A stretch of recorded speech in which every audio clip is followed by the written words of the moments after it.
What is underconsumption? Have you ever wondered why sometimes there are too many goods on the shelves but not enough people buying them? This situation is known as underconsumption. Underconsumption occurs when consumer demand is not enough compared to the amount of goods and services produced.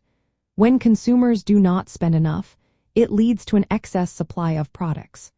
This imbalance can cause economic stagnation or even recessions. When producers cannot sell all their output, they may cut back on investment and jobs.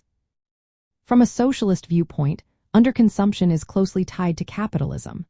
In a capitalist system, workers often do not receive the full value of what they create. They are paid wages that are less than the value of their labor.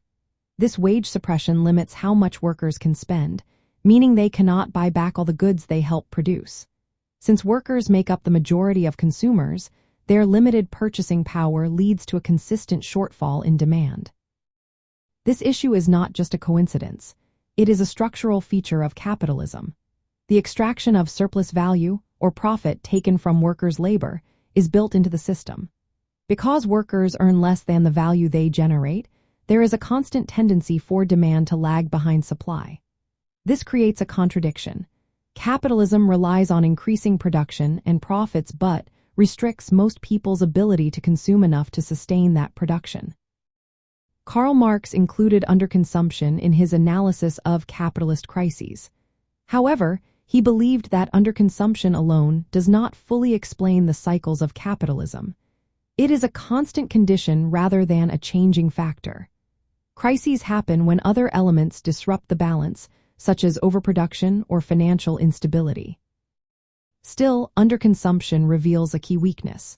The working class cannot consume the full product of their labor, limiting effective demand and contributing to economic downturns.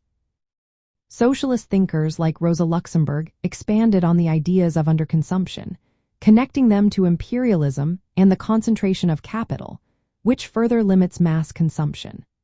The practical implications suggest that without addressing income and wealth inequality, especially the low wages of workers, capitalist economies will keep facing cycles of boom and bust driven by demand shortfalls. In essence, underconsumption is the situation where consumer demand is insufficient to absorb total production.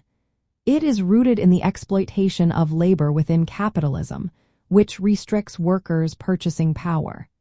This contradiction in capitalism plays a significant role in recurring economic crises.